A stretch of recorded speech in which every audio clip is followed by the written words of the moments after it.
یہ کسی کی سفارش کر دے تو بیڑا پار ہو جائے گا.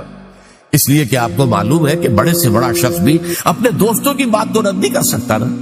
اب یہ ساری چیزیں کیوں ہو رہی ہیں کہ تم نے اللہ تعالیٰ کو انسان سمجھا ہے اور بڑے سے بڑے انسان پر قیاس کر لیا ہے. بادشاہ ہو، بہت بڑا جاگیردار ہو، عام ایک کاشتکار جو ہے غریب، وہ شاید بادشاہ کو بھی نہ جانتا ہو کس بلا کا نام ہے.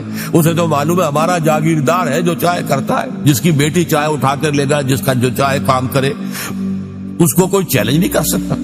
اس کے اختیارات مطلق ہیں. بس جاگیردار، اسی پر انہوں نے قیاس کر کے اللہ تعالیٰ کے ساتھ یا نائبین سلطنت گھڑ لیے، یا اللہ کی بیٹیاں بنا لی، یا اللہ کے بیٹے بنا لیے، یا یہ کہ اولیاء اللہ کے ساتھ وہ معاملہ کرنا شروع کر دیا جو اللہ کے ساتھ کرنا چاہیے. یہ ہے اصل سبب. ما قدر اللہ حق قدرہ، وہ اللہ کا اندازہ نہیں کر سکے. اللہ کی حکومت کسی کے بل پر قائم نہیں ہے، اللہ کسی کا دست نگر نہیں ہے، اللہ کو کسی کی حمایت کی ضرورت نہیں ہے.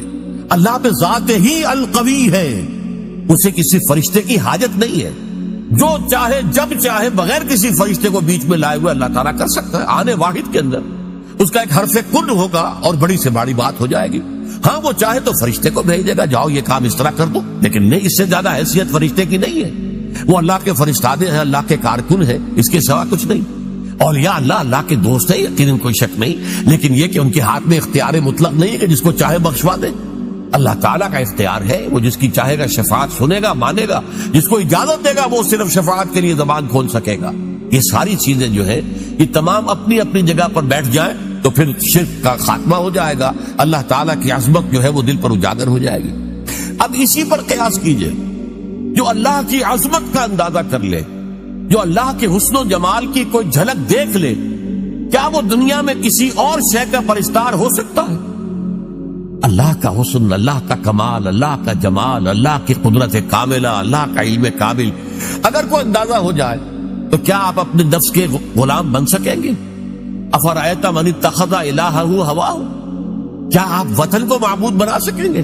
ان تازہ خداؤں میں بڑا سب سے وطن ہے، جو پیرہن اس کا ہے وہ مذہب کا کفن ہے. کیا آپ نیشنلزم کے بخار میں مبتلا ہو سکیں گے؟ کیسے ممکن ہے؟ کیا کوئی جھوٹا نظریہ جو ہے ایک تصور کے حسن مبہم پر ساری ہستی لٹائی جاتی ہے؟ کمیونسٹوں نے اپنی جانیں دی ہیں اس لیے کہ ایک آئیڈیل خواب ان کو انہوں نے دیکھا کہ کلاس لیس سوسائٹی ہمیں بنانی ہے، جس میں استحصال نہ ہو، جس میں کسی پر جبر نہ ہو، کسی پر ظلم نہ ہو. ایک خواب تھا، تصور تھا.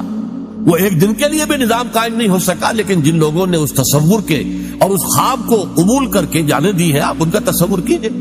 ایک تصور کے حسن مبہم پر ساری ہستی لٹائی جاتی ہے، ساری